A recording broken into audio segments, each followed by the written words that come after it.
Welcome to a special edition of AZ Central's election show, where we bring you inside the newsroom to take a deeper look at the people and issues affecting Arizona's election. This week, we sat down with Tom Steyer, the billionaire from California who is investing heavily to turn out voters, and on a ballot initiative that could appear before voters in November.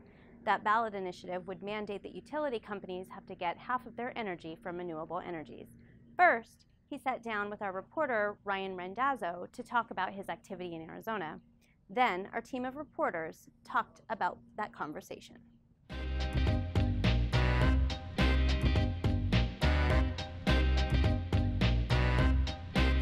Well, thanks for joining us here today, Tom. You're highly active here in Arizona, trying to get out the youth vote, and you've got a ballot initiative. You have a few of those across the country, and you've been really active. I've got to ask you, is all this activity, this political activity from you, is this a run-up for a presidential bid in 2020? Well, Ryan, just to put that in some perspective, our grassroots organization that I started at the beginning of 2013, NextGen America, has been doing that kind of work, as you can do the math, for almost 6 years. We've been working on clean energy in coalition with people inside Arizona and across the country for 10 years. And those are initiatives and programs that we've been working on for a lot longer than 2018.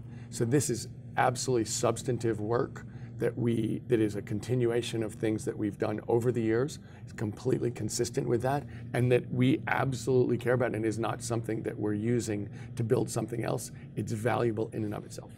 So how much thought have you put into a potential run for 2020? Is that on the radar? We are all in to what happens on November 6, 2018, which is Election Day. And we don't know what's going to happen on that day, and neither does anybody else. The pollsters have been wrong about every election for years. So when I think about what I'm going to do on the day after Election Day, November 7th, I need to know what happens on Election Day.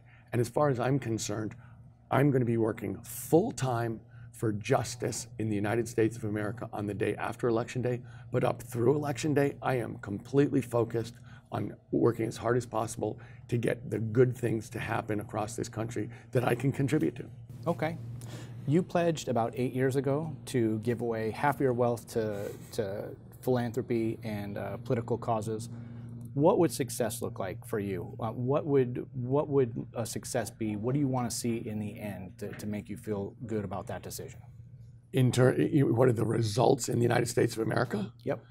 Well, I think the first thing that we're looking at in 2018 is we are seeing a situation where there's been a corporate takeover of our democracy.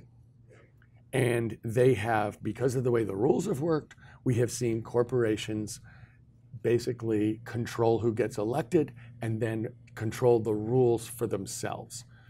For me, we're going to have to see a renewal of the democracy that we started several hundred years ago, and the power get pushed back to the people of the United States so that elected officials start again to pay attention to the human beings and realize that in democracy, it's the people's power and the people's rights and the people's interests that are supposed to rule. Do you have any specific goals related to climate and energy? You started as NextGen Climate, and now you've broadened your perspective there. Is there anything that you feel like you need to see with those contributions as far as the climate goals?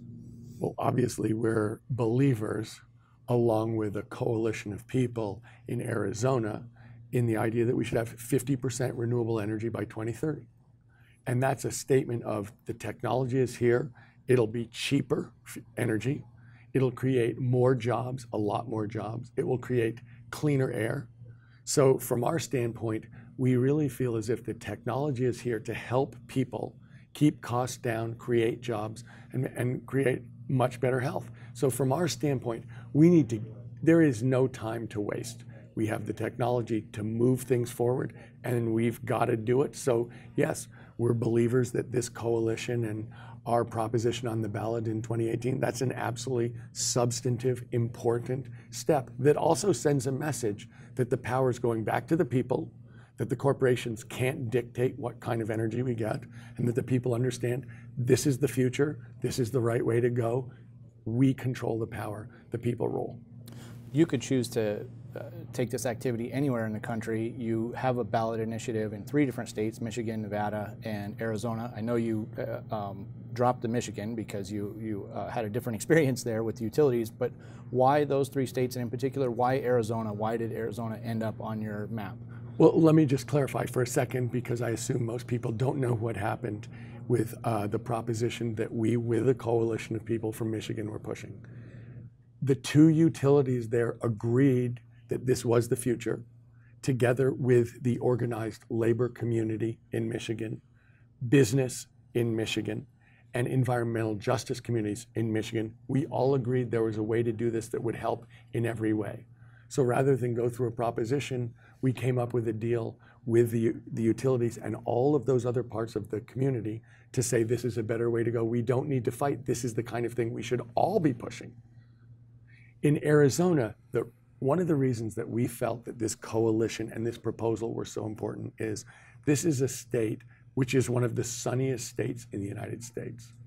And yet there is a very low percentage of solar energy in this state and no significant move to go that way. So for a very large standpoint, we felt like this is a test case where if the people of Arizona should get a chance to say, we can create a lot of jobs in Arizona. We have a real resource here called the sun that we can take advantage of to get cheaper energy, have cleaner air, and in fact, we can create a resource here from the sun that we can export outside the state. So we can create jobs here and creating clean energy for ourselves and for other states. To a very large extent, we felt like, why don't the people of Arizona get to make that decision? A bunch of people in Arizona agree, and therefore we're trying to get it on the ballot so that they can make their decision and we can have what we describe as direct democracy, the people rule. Were you surprised at the level of opposition you've seen here in Arizona and the fact that a lot of it's become very personal? It's referred to as the Steyer Initiative, and there's advertisements opposing this with your face. Did that catch you by surprise, or was that expected coming to a red state? Well, let me say that in Arizona, we have the support of several labor unions. We have the support of progressive business. We have the support of a lot of environmental justice groups and communities. So it's not just me, but it does not surprise me that if you have no logical argument, which I believe this utility has no logical argument to oppose this, you try and go after somebody and try and scare people with whatever you can scare them with. So rather than presenting logical arguments and letting the voters decide, their attempt is to try and somehow scare people about all the different things they can, including trying to suggest that for some reason there's something going on here. It's not straightforward. This is completely straightforward. This is by far the best thing. And the Arizona voters have a right to make a decision. And so they've done everything they can to take away the right of Arizona voters to make their own decisions. They've tried to block it from getting to the ballot. They've tried to say things that aren't true. And they're trying to go after me for being part of this coalition. One of the arguments against the ballot initiative is that it could raise prices if they have to shut down some plants before they were scheduled to retire. What do you say to people that are concerned that this ballot initiative would raise their bills or even double it the way the big utility says it would? The big utility is not telling the truth. There was a study done by very reputable consultants that say that Arizonans will save $4.1 billion between 2020 and 2040 if Arizona moves faster to renewables. And let's talk for a second about what the choices are. What we're talking about when we talk about solar energy or wind energy versus fossil fuels is we're talking about technology. We're talking about human ingenuity getting better every year. So think about your cell phone for everybody who's old enough to remember. Cell phones have only gotten cheaper, smaller, and more powerful. And that's exactly what we're talking about here, because every single year it will get cheaper and more efficient. So right now, if you go and take a look at bids for energy on a per kilowatt hour basis, wind and solar already beat fossil fuels, but it's just like your cell phone. That's a trend that will continue. So when you look out in the future, all the advantages of technology will only get greater. So these scare tactics about, oh, it's going to raise your bill, that's just not true. The fact of the matter is that technology is already better, and that advantage is only going to get bigger. I certainly understand your analogy about cell phones and technology, and we can see clearly the price of solar plus battery storage is falling. Wind as well, although we don't have that great of a resource here in Arizona. I know that. I know this is primarily solar. But if you cut your old landline and go buy a cell phone, it costs you money, even if cell phones and cell service has gotten better. So won't there be some expense if we close the old fossil plants ahead of schedule and then build a bunch of new solar plants with batteries to replace them? First of all, they're talking about the alternative to what we're doing is building a bunch of new fossil fuel plants. Second of all, the numbers are going to show that this move is going to it saves money regardless. And that's what that study said was $4.1 billion saved by Arizonans on an accelerated move to renewables. Those are the numbers. I've got one more question for you. Another sort of point of contention in the ballot initiative, and I don't want to get into the debate over whether it would force the nuclear plant to close or not, but I am curious. That's one defense put up by the utility. They say it would force that plant to close. We'll leave that to the experts, but I am curious if you support nuclear at all, or if that would be okay with you if we close nuclear and move more towards renewables. The studies show that, in fact, a move to renewables will not make the nuclear plant close. But would you support keeping it? Do you think we need nuclear or not? I'm going to answer that question. Second of all, APS does not own that nuclear plant. They're an investor along with 6 other groups in that nuclear plant, so they can't close it. That nuclear plant sells energy across the grid, not just in Arizona. So all of the studies show that are not done by APS that, in fact, that plant would stay open. The issue with nuclear, in terms of new nuclear, is safety and cost. So if you have an existing, this takes cost off the table. The issue with nuclear has always been about safety, and it's something where our attitude about nuclear is if you can answer the questions, do it. So in this case, the fact that this nuclear plant is going to stay open is something that's the way this is going to work. And that there is no cost issue here. Okay. Well, thanks for joining us. Okay.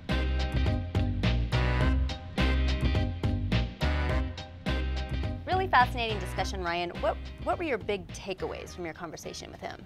Well, Tom Steyer has taken on the state's biggest utility, one of the biggest political donors in the West, and they have vilified the guy for months. And I think he realized that. He came in here and he was pretty defensive, if I am going to critique our conversation.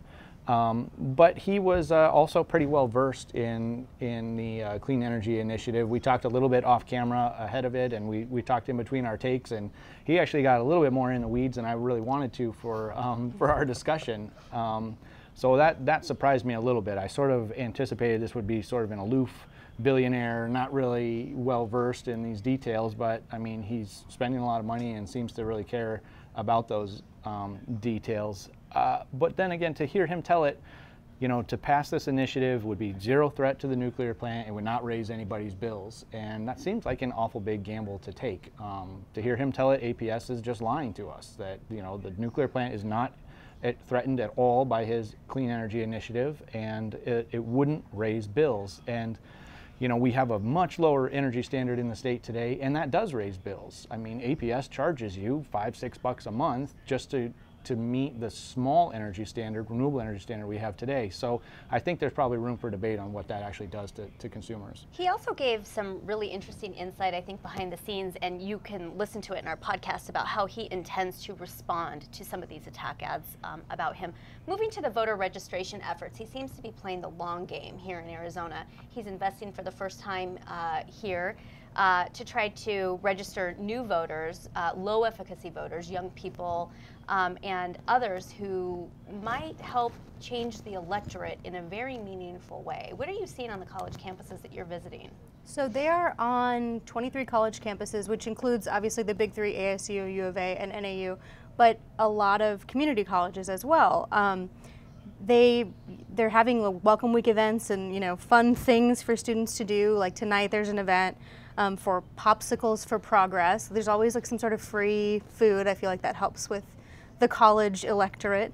And the people who are leading it are all usually about under age 35 as well. So there's, peer-to-peer interactions from younger progressives. It's sort of like building a group of young progressive organizers. We don't really have a lot of that right now. So you mentioned the long game. That's part of the long game too, creating this infrastructure for progressives in Arizona. He's also talked about supporting David Garcia in the gubernatorial race, and it's sort of the same thing he talks about. The reason he talks about impeaching Trump is it animates young voters. The reason he's supporting David Garcia, not only did he say he's the best candidate running, but that he believes his candidacy will take the Latino vote, which is historically a lower turnout, and make them come out this November. He kind of sidestepped the question as to whether or not he was going to run for president. What did you make of his answers there? Yeah, he definitely sidestepped it, but I thought some of his answers to other questions really sounded like stump speeches. They sounded very rehearsed, talking about returning the power to the people, taking it back from corporations, and some of those responses were into questions that didn't have anything to do with that, and so to me it felt like maybe he was, and maybe that's why the nation is speculating that he's going to run in 2020, and because he says things like that and answers questions with those type of quotes. Yeah, and he positioned himself both on camera in his commercials and just talking in a newsroom after we got done as the anti-Trump. He is not that guy, and he believes that the president is doing damage to the country, and he wants to reverse it as quickly as possible. Well, you can find out more about that and other topics that we discussed at length on our podcast. You can find it wherever you get your podcasts, and we'll see you next week.